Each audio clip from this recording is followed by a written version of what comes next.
mobilisation se poursuit pour le retrait du projet de réforme de retraite, entraînant chaque jour de nouveaux travailleurs et travailleuses de la jeunesse.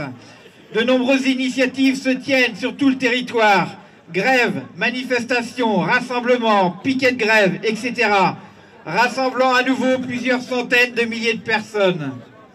Malgré les annonces du Premier ministre et après 6 semaines d'un mouvement social inédit dont nous nous félicitons, la population soutient toujours majoritairement la mobilisation contre ce projet absurde et injuste.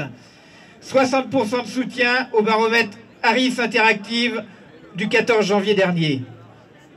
La communication gouvernementale visant à nous expliquer à nouveau que ce projet est juste et simple se heurte à une opinion publique qui voit bien qu'il s'agit de nous faire travailler plus longtemps pour des pensions plus basses. Majoritaires ensemble, les organisations syndicales CGC, CGT, FO, FSU, Solidaire, UNEF, UNL, MNL, Fidèle exigent le maintien des régimes de retraite existants par répartition, solidaire et intergénérationnel fondés sur un système par annuité. L'intersyndicale porte des propositions pour améliorer les droits de toutes et tous dans le régime de retraite actuel. Elle s'appuie sur les cotisations sociales et les richesses créées par le travail.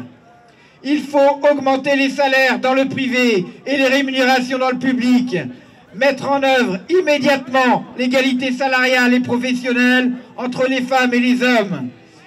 Il faut développer l'emploi stable, mettre fin à la précarité, particulièrement de la jeunesse, et prendre en compte les années d'études. Les plateformes numériques doivent être soumises à cotisation. Nous exigeons la fin ou la compensation des exonérations patronales, la réorientation des crédits d'impôt aux entreprises vers les régimes des retraites et l'élargissement de l'assiette de cotisation afin d'inclure tous les travailleurs et les travailleuses dans le régime par répartition et d'éviter toute ouverture à la capitalisation. Il est indispensable de préserver les réserves de tous les régimes de retraite. La lutte contre la fraude et l'évasion fiscale doit être une priorité, avec l'instauration d'une contribution sociale pour la protection sociale sur les revenus du capital.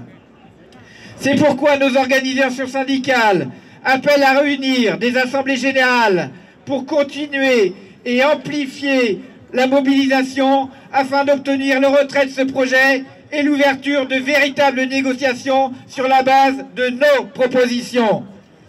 Nos organisations appellent l'ensemble du monde du travail et la jeunesse à poursuivre et renforcer la grève, y compris reconductible là où les salariés le décident.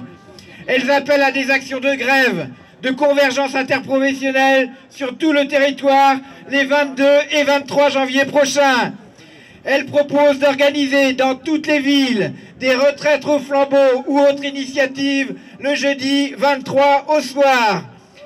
Elles appellent à faire du vendredi 24 janvier, date du Conseil des ministres, qui devra examiner le projet de loi, une journée massive de grève et de manifestations interprofessionnelles. Vous l'aurez compris, mes camarades, on continue encore toute la semaine prochaine. L'intersyndicale départementale va se réunir bientôt pour décider des modalités précises, mais évidemment qu'on répondra à l'appel de l'intersyndicale nationale pour toutes les mobilisations que je vous ai citées, et on aura sans doute aussi d'autres types d'actions, d'autres initiatives toute la semaine prochaine.